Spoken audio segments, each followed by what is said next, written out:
pardonner, il lui fallut d'abord traverser. Devant son cœur blessé, tout le monde lui disait « Il faut pardonner ».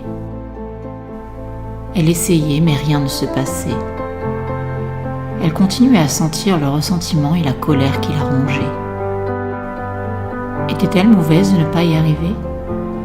Était-ce si facile comme les autres le prétendaient ?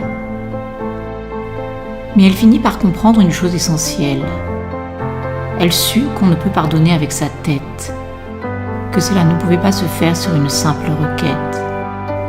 C'était un processus qui n'était pas une affaire de volonté. Cela, maintenant, elle en était persuadée. Elle comprit que pour pardonner, il fallait plonger au cœur de sa douleur et au-delà de sa peur. Qu'il fallait qu'elle fasse face au chagrin de sa blessure pour ôter ses armures. Elle savait que tout ceci allait lui demander du courage, que de rencontrer sa rage. Il ne suffisait pas juste de dire « tais-toi » à ses ressentiments. Il fallait qu'elle les vive dans sa chair pour les transmuter pleinement.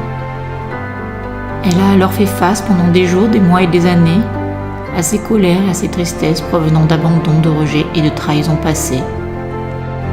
Elle les a senties dans le profond de sa chair et derrière la moindre cellule de son cœur meurtri et pétri.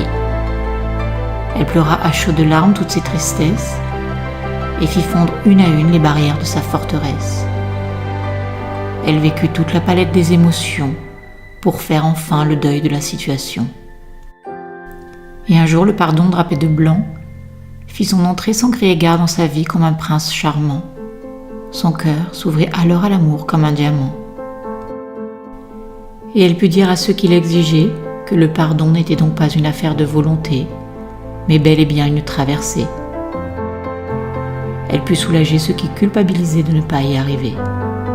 Car le pardon est un long processus, un chemin, un accouchement, une initiation, loin des affres de la raison.